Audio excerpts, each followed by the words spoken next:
Alright, so this is my brother's 2006, and he actually, he got into an accident. He'll tell you about that.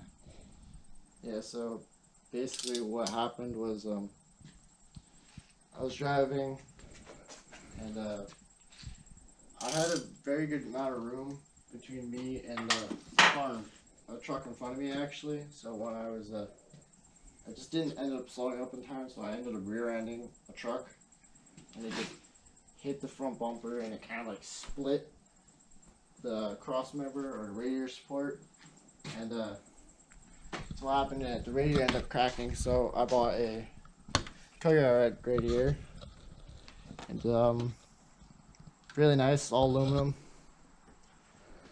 The problem I'm running into is I don't know if you can see that over here. More light. There's like a little, it's starting to cut because of the fucking pulley. When it heats up, it expands. So, and I didn't pull the condenser back, so it still has like a slight curve to it. So I believe I just pull the condenser back. Right there, there's not enough space in there anymore. We might have to like twist this bar a little bit and pull it open, but we're gonna start by getting the front bumper off. So once we get that off, we'll update you.